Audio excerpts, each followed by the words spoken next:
Get ready to lay down on the couch and start talking about your mommy issues, cause this week we're looking at the psychology of Batman villains. Crazy, I just can't sleep.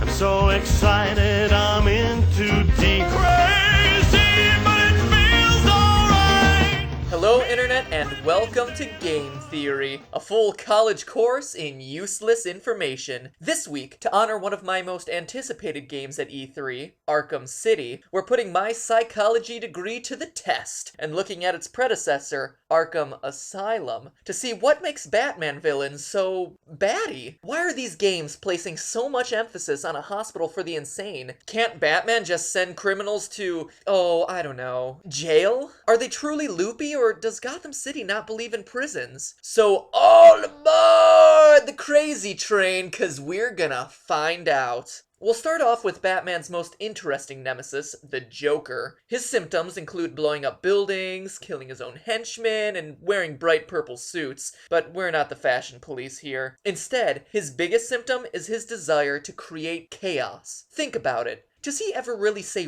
why he wants to destroy Gotham? What are you really after?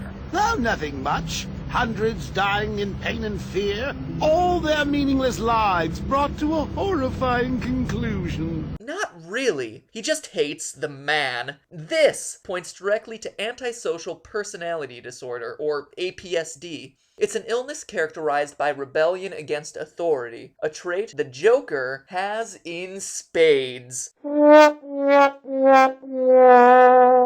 Those with APSD also feel no remorse for those they've hurt, check, and have chronic crazy episodes, another big check there. Finally, people with antisocial personality disorder tend to use multiple names, so if the Joker wasn't enough of an alias, looking to the comics, he's also known as Red Hood, Joe Kerr, and Clem Rusty, a name he probably stole from the Dukes of Hazzard. Can a mental hospital solve his problems? Assuming he doesn't escape the pitiful security first. Probably not. Therapy would only force him to interact with a psychiatrist, an authority figure he would grow to resent. Jail would be the better choice. But that's only one of the Looney Tunes in this joint. Case in point, Victor Zsasz, a guy who randomly stabs people to death and cuts a tally into his own skin to keep count of his victims. A real man of the year. But is he crazy or just emo? We need to find the rest of his symptoms, and that means turning to the comics.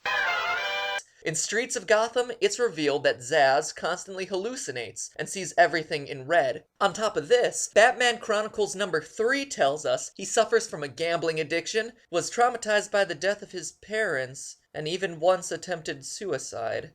Wow, that was a downer of a sentence. Here's a funny picture. Now, I'm no doctor, but this cocktail of symptoms sounds a lot like schizophrenia, which is defined by hallucinations, addiction, self-mutilation, and suicidal thoughts, all of which go with Zsasz's backstory. Arkham?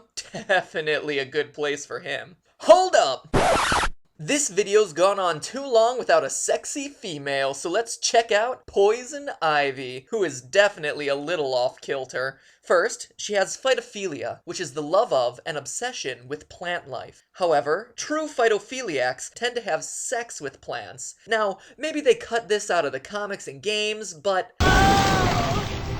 it wouldn't surprise me. However, there is no question about her having a disease known as histrionic personality disorder. What does that mean? It occurs most often in women and involves overly emotional and traumatic behavior designed to attract attention. In other words, diva syndrome. Sexual forwardness is a key symptom and, yep, Ivy's got that.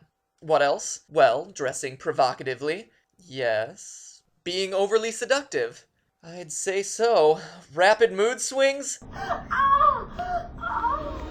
feels so much better. Definitely. And my favorite, thinking relationships are more intimate than they are. Just look at the way she views her relationship with Batman in any comic, game, or movie. Talk therapy is the best treatment for histrionic personality disorder, so her treatment at Arkham would really take root. And now for this week's mind-blowing revelation. Of all the loonies in Arkham, guess who's the sanest and the smartest? Give up? It's Bane. Yep, Bane, the guy you defeat by letting him run headfirst into walls. Other than his addiction to venom, he doesn't actually exhibit any symptoms of mental illness. But that's not all. What's truly shocking is that, according to the Bane of the Demon storyline, Bane has eidetic memory, better known as photographic memory. According to the series, he's an expert in various scientific disciplines, knows 8 languages fluently, and figured out Batman's identity in a year. In other words, a real Bane in the neck. Oh, okay, enough. I'm done, I promise. In short, Bane would be just as dangerous at Trivial Pursuit as he is in hand-to-hand combat, something that never really came across in the game's portrayal of the guy. But don't scrape that brain matter off the walls just yet, because it's time for my final thought. We've spent a lot of time analyzing Batman's bevy of supervillains, but what about the Caped Crusader himself? Swiss psychologist Carl Jung theorized that those with identity crises develop complexes, one of which is the hero syndrome, a pathological need to help others. Sound familiar? But those suffering from the complex tend to set up dangerous situations so that they can save people. Batman doesn't do that, right? Right? Think about it. Each time the Joker, Poison Ivy, Bane, or any of these guys get caught, Batman throws them in Arkham, a minimum security hospital, practically a revolving door for the criminals of Gotham, rather than a maximum security prison where they belong. Each time they escape, more lives are put in danger, and they always escape, which gives Batman the chance to be hero all over again. So this Guardian of Gotham may have a little crazy in him. But hey, that's just a theory. A game theory. Thanks for watching!